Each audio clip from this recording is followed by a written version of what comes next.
Hi hello ನಮಸ್ತೆ ಮಧುರ ಚಾನಲ್ಗೆ ಸ್ವಾಗತ. ಇವತ್ತು ನಮ್ಮ ಹಳ್ಳಿ ಶೈಲಿಯ ನಾಟಿ ಕೋಳಿ ಸಾಂಬಾರನ್ನು ಹೇಗೆ ಮಾಡೋದಂತ ತೋರಿಸ್ತಾ ಇದ್ದೇನೆ. ಮೊದಲಿಗೆ ನೋಡಿ, ನಾನು ಒಂದು 2 ಕಪ್ ಆಗುವಷ್ಟು ಕಾಯಿ ತುರಿಯನ್ನು ಮಿಕ್ಸಿಗೆ ಸೇರಿಸ್ಕೊಂಡು ಇದಕ್ಕೆ ಸ್ವಲ್ಪ ನೀರನ್ನು ಸೇರಿಸ್ಬಿಟ್ಟು ಕಾಯಿ ಹಾಲನ್ನು ತೆಗೆದುಕೊಳ್ತೀನಿ. ನಂತರ ಸ್ಟವ್ ಮೇಲೆ ಒಂದು ಪಾತ್ರೆ ಇಟ್ಟು ಪಾತ್ರೆಗೆ ಒಂದು 8ರಿಂದ 10 ಒಣಮೆಣಸನ್ನು ಸೇರಿಸ್ಕೊಳ್ತಾ ಇದ್ದೀನಿ.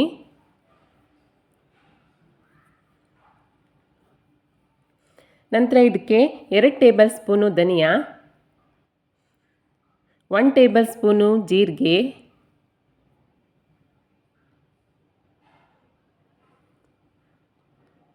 1 ಟೇಬಲ್ ಸ್ಪೂನು ಕಾಳುಮೆಣಸು,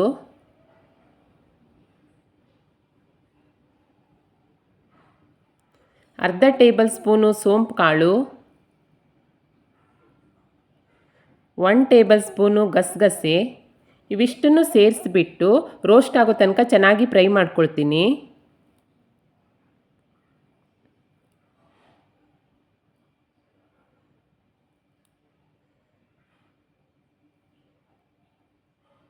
ನೋಡಿ, ಇವಾಗ ಇದು ರೋಸ್ಟ್ ಆಗಿದೆ. ಇದನ್ನು ಒಂದು ಪ್ಲೇಟಿಗೆ ಸೇರಿಸ್ಕೊಂಡು ತಣ್ಣಗಾಗ್ಲಿಕ್ಕೆ ಬಿಡ್ತಾ ಇದ್ದೀನಿ.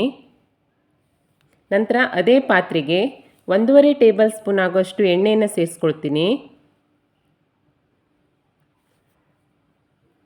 ಉದ್ದಕ್ಕೆ ಹೆಚ್ಕೊಂಡಿರುವಂತಹ ಒಂದು ಈರುಳ್ಳಿಯನ್ನು ಸೇರಿಸಿ ಫ್ರೈ ಮಾಡ್ಕೊಳ್ತೀನಿ.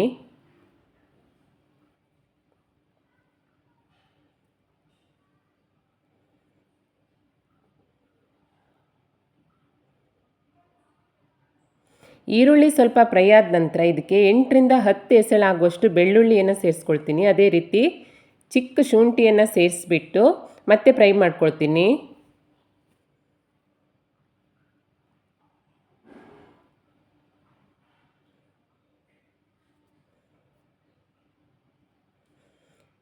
ಇದು ಕೂಡ ಫ್ರೈ ಆಗಿದೆ. ಇದನ್ನು ಪ್ಲೇಟಿಗೆ ಸೇರಿಸ್ಬಿಟ್ಟು ತಣ್ಣಗಾಗಲಿಕ್ಕೆ ಬಿಡ್ತೀನಿ. ನಂತರ ಅದೇ ಪಾತ್ರೆಗೆ 1 ಕಪ್ ಆಗುವಷ್ಟು ಕಾಯಿ ತುರಿ, ಹಾಗೆ 1/4 ಟೇಬಲ್ ಸ್ಪೂನ್ ಅರಿಶಿಣವನ್ನು ಸೇರಿಸ್ಬಿಟ್ಟು ಚೆನ್ನಾಗಿ ಫ್ರೈ ಮಾಡ್ಕೊಳ್ತೀನಿ. ತೆಂಗಿನ ತುರಿಯಲ್ಲಿರುವ ನೀರಿನ ಅಂಶ ಎಲ್ಲ ಹೋಗೋ ತನಕ ಚೆನ್ನಾಗಿ ಫ್ರೈ ಮಾಡ್ಕೊಳ್ಬೇಕು.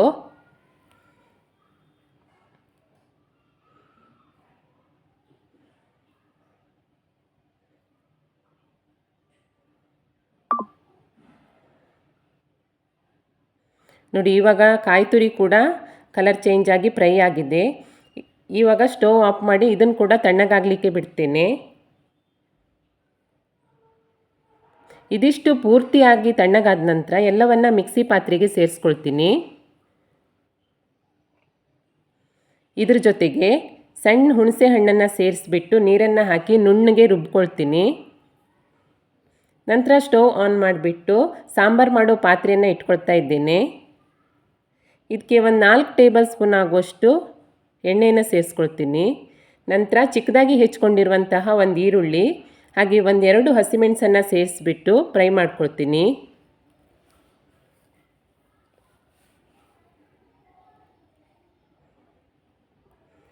ಈರುಳ್ಳಿ ಚೆನ್ನಾಗಿ ಫ್ರೈ ಆದ ನಂತರ ಇದಕ್ಕೆ ಚೆನ್ನಾಗಿ ತೊಳೆದಿಟ್ಕೊಂಡಿರುವಂತಹ 1 kg ಆಗುವಷ್ಟು ನಾಟಿ ಕೋಳಿಯನ್ನು ಸೇರಿಸ್ಕೊಳ್ತೀನಿ.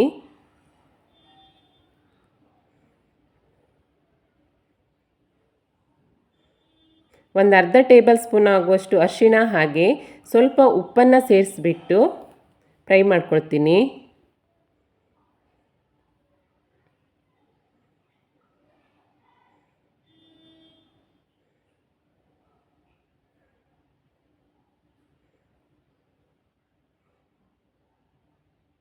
ಚಿಕನ್ ಸ್ವಲ್ಪ ಫ್ರೈ ಮಾಡಿಕೊಂಡು ನಾನು ಮೊದಲೇ ರುಬ್ಬಿ ತೆಗೆದಿಟ್ಕೊಂಡಿರುವಂತಹ ಕಾಯಿ ಹಾಲನ್ನು ಸೇರಿಸ್ತೀನಿ.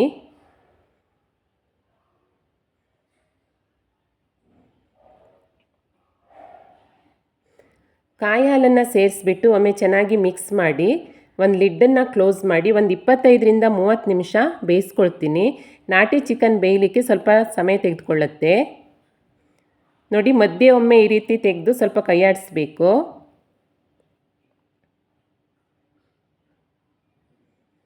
ನಂತರ ಮತ್ತೆ ಲಿಡ್ಡನ್ನು ಕ್ಲೋಸ್ ಮಾಡಿ ಬೇಯೋಕೆ ಬಿಡ್ತಾ ಇದ್ದೀನಿ.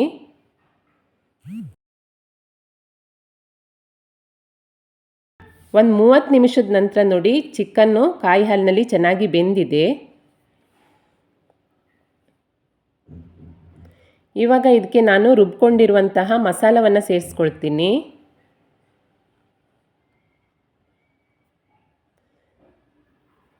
ನಂತರ ಇದಕ್ಕೆ 1.5 ಕಪ್ ಆಗುವಷ್ಟು ನೀರು, ಹಾಗೆ ರುಚಿಗೆ ತಕ್ಕಷ್ಟು ಉಪ್ಪನ್ನು ಸೇರಿಸ್ಕೊಂಡು ಒಮ್ಮೆ ಚೆನ್ನಾಗಿ ಮಿಕ್ಸ್ ಮಾಡಿಬಿಟ್ಟು ಸಾಂಬಾರು ಚೆನ್ನಾಗಿ ಕುದಿ ಬರೋ ತನಕ ಲಿಡ್ಡನ್ನು ಕ್ಲೋಸ್ ಮಾಡಿ ಕುದಿಲಿಕ್ಕೆ ಬಿಡ್ತಾ ಇದ್ದೀನಿ.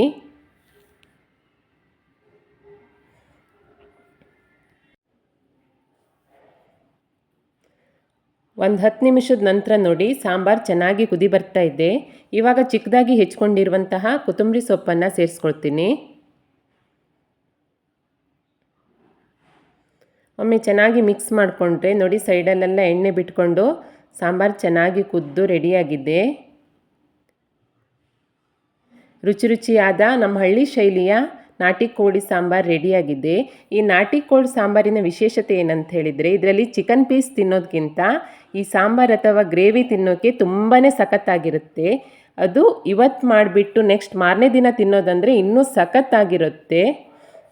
ದೋಸೆ, ಇಡ್ಲಿ, ನೀರು ದೋಸೆ, ಕೋಳಿ ರೊಟ್ಟಿ, ಕಡುಬು ಯಾವುದ್ರ ಜೊತೆ ಕಾಂಬಿನೇಷನ್ ಮಾಡಿಕೊಂಡ್ರೂ ತುಂಬಾ ಸಖತ್ತಾಗಿರುತ್ತೆ.